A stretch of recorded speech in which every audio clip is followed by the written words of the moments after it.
Hey everyone, what's going on? Lauren Sisler here with AL.com. Welcome into our Week 12 SEC Insider brought to you by All South Appliance. Hanging out here in the beautiful showroom off of Lakeshore Parkway here in Birmingham, Alabama. Lots of beautiful appliances behind me. Beautiful appliances galore. You want a new kitchen, you want to do some renovations, some upgrades, then get you ready just in time for the holidays. And I know who's feeling festive today. My buddy, Michael Casagrande, with his little Christmas tree behind him. I like it. Little star right there. Thank you. Right there by your ear.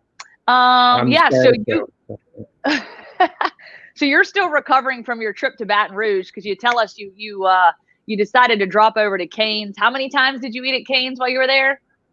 I made the mistake. I mean, I guess a mistake or I had the benefit of stopping one time per day for 3 days. So I was there 3 days, 3 times. Three times to Cane's, y'all. So if you've never been to Baton Rouge, I guess they're kind of all over the South, but some good chicken tenders. Alabama, giving you a reason to celebrate, right? I guess Cane's was the celebration dinner, maybe, if you're an Alabama fan. Picking up the big win over their makeup game with LSU, the final score there, 55-17. So you were there, you were in attendance, obviously a different atmosphere, a little bit different feel than what we're used to, but just give us the lay of the land and sort of your takeaways from this matchup that we knew was going to be a blowout, but Alabama proved to be Alabama once again. Yeah, and I mean, it's been every game this year has been that kind of weird, crazy environment of just silence and not being as crazy and loud. But I feel like this one of all the places, I think LSU, Tiger Stadium at night against Alabama is always the craziest place that I've covered games. 2 years ago was the loudest I've ever heard a football stadium when Alabama came with Tua, and it was a top 5 matchup, and it was just insane. And then you go 2 years forward to Saturday, and it was. I mean, I mentioned you could hear the players talking and kind of shouting to each other on the field. You could make out words they were saying to each other from the press box, which is just a bizarro world. Yeah, we could actually hear that on the broadcast. I know Malachi Moore dropped a word that came out pretty clearly on the broadcast. But that's 2020, right? It happens. Yeah, in the game, I guess it kind of went as one may have suspected in the pregame. I know there were a lot of fans out there wanting, 80. They're calling for blood. They wanted this to be a huge blowout. And I never think that I didn't think that Alabama was trying to overdo it, go, push the starters beyond a point where they felt comfortable of them playing. Didn't really serve a huge purpose.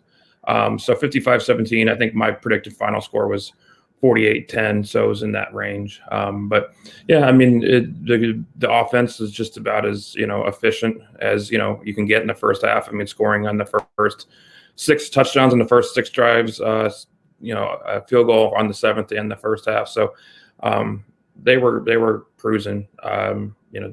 Everybody, all the stars. I mean, the first quarter was about Najee Harris, the 2 touchdowns. He was just really crafty, getting through the holes, getting into the secondary, some great blocking on the offensive line, scoring 2 touchdowns. And then obviously the second quarter was DeVonta Smith show. Mac and DeVonta had 4 catches, 3 of them touchdowns, all 3 of them highlights. The third, probably one of the most absurd catches. I'm trying to think about the different touchdowns, great catches you've seen at Alabama, and the impactful ones are just acrobatic ones. And I think DeVonta had one against Texas A&M as a freshman or sophomore, diving in the end zone. That was very memorable. But that final touchdown of the half, the one hand, the cradle, everything. I remember just sitting in the press box watching it.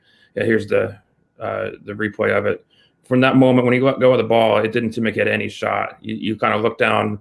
You couldn't get the full view of it from TV, but when seeing where the ball was thrown, where defenders were in that moment, it seemed impossible. I thought he almost like was throwing it away, and pulls it down. I mean, there's some great photographs, the great still photos from the SEC. I think Alabama had a great one, just kind of memorializing that moment. That there right it is. That right there. Insane. So it's a good game for Alabama. They did everything they wanted to do. No doubt about it. And getting into DeVonta Smith, you had tweeted out some stuff earlier today, and our friends at on the Jocks Roundtable, Ryan Brown was giving you some love as well, calling you the big house, Casa Grande. So here's the deal. DeVonta Smith, just 22 career touchdown catches behind the NCAA record of 60 set in 2008. So 60, my goodness. And it's crazy to think that he's just 22 career touchdowns. Come on, man.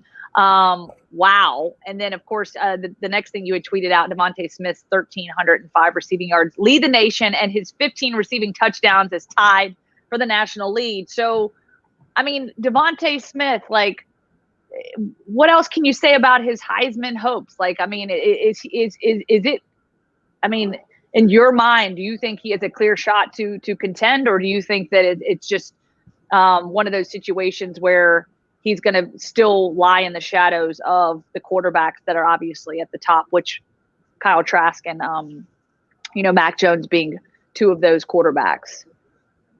It's an interesting conversation. That's one we had, with some people in the press box on Saturday, and on a phone call we just had with some of the other writers on the staff at AL.com, that it's a very interesting scenario where you have, a quarterback and a receiver who are both making their claim to that award, but doing it all in the same plays where, it's such a symbiotic relationship that Mac Jones is looking good at having DeVonta as a receiver, but DeVonta Smith is also doing well because Mac Jones is putting the ball where he needs to be, where it's such a, you need one, you can't have one without the other. So you go back to the mid 2000s, there were some USC guys who won that were all in, the Reggie Bush, liner, I believe they were right up there at the top. So it's possible, but it's always a risk, in a sense, but there's a chance of splitting votes regionally if there's a real debate between Mac Jones and DeVonta Smith that would help some of the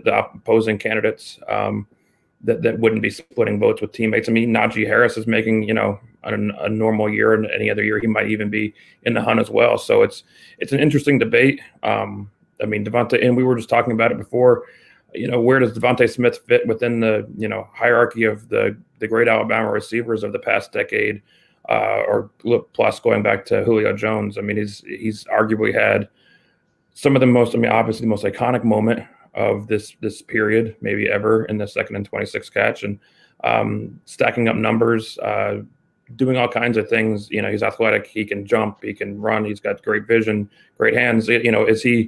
Could he be the best receiver at Alabama history when you've had Julio, Amari Cooper, Calvin Ridley, all these guys, Jerry Jeudy?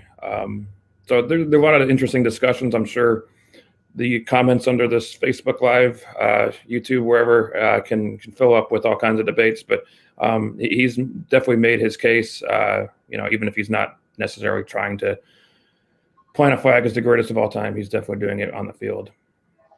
So obviously that kind of gets me to my next question, talking about the Heisman Trophy race and where we stand now. Alabama obviously has a game against Arkansas, 11 o'clock Eastern time on ESPN this upcoming Saturday. But, in Arkansas, playing some pretty good football right now as well. I know it's not showing up in the win column necessarily, but I know they're not trying to look past it, but let's be real. SEC championship is looming large, and Kyle Trask will be on the other sideline at the SEC championship as Alabama takes on Florida in that game. So my question for you, kind of going into this matchup, when maybe what's a key matchup, and if you look at Alabama and where they've really significantly improved this season, and I know they're always looking for improvements, but where have you seen the biggest growth for Alabama that you think will play well as they match up against a Florida team in 2 weeks?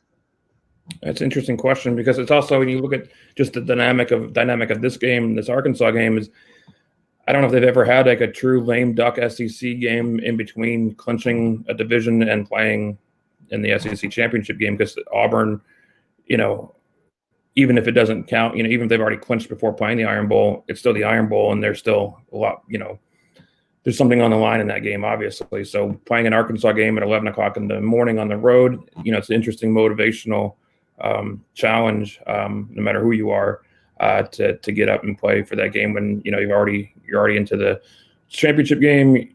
People are already pretty penciled you into the playoffs. So it's an interesting, how are you going to get up for that game?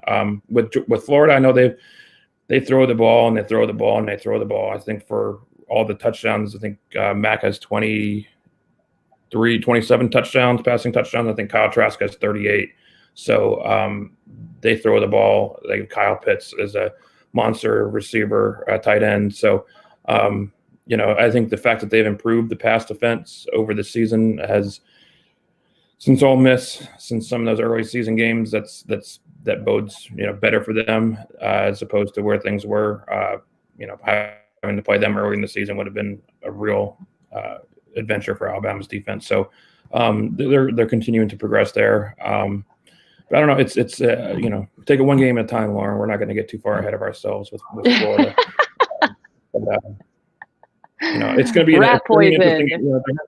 It hasn't always been. I guess to Georgia, the last time they played an SEC championship game was a big time, hyped up, good matchup. Where some of the previous ones before that, some of the Floridas with the McElwain era, Missouri didn't have that same hype. I think this will be, has a potential, Alabama-Florida potential to be the, whoever wins that wins the Heisman. And Florida's playing for their playoff, future. So, there should be some interesting stuff going into that game with Alabama-Florida coming in 2 weeks, but that's after Arkansas. Yeah, after Arkansas. So Arkansas, 11 a.m. on ESPN this Saturday. Of course, SEC championship in 2 weeks on CBS, 7 o'clock Central Time. It's going to be exciting, and it's hard to believe we're talking about Week 12 of the SEC college football season. We still have 2 weeks to go before we get to the real postseason, obviously outside of the championship, because there will be some regular season games, in essence, being played around the SEC on December 19th, in addition to the SEC championship. So definitely a strange time that we live in, but hey, we're getting through it. We're making it work. And we appreciate you, Michael. As always, we appreciate your insight, your enthusiasm for football and for life. I love it. And for Canes, obviously some chicken fingers. Not bad. All right, buddy. Thank you. Take care. And we also want to say a special thank you to our sponsor who has been with us on these Insider segments all season long, All South Appliance, proud sponsor of SEC Insider. We want to invite you to visit us online at myallsouth.com or at any one of our showrooms. They've got several across the state of Alabama, Tennessee,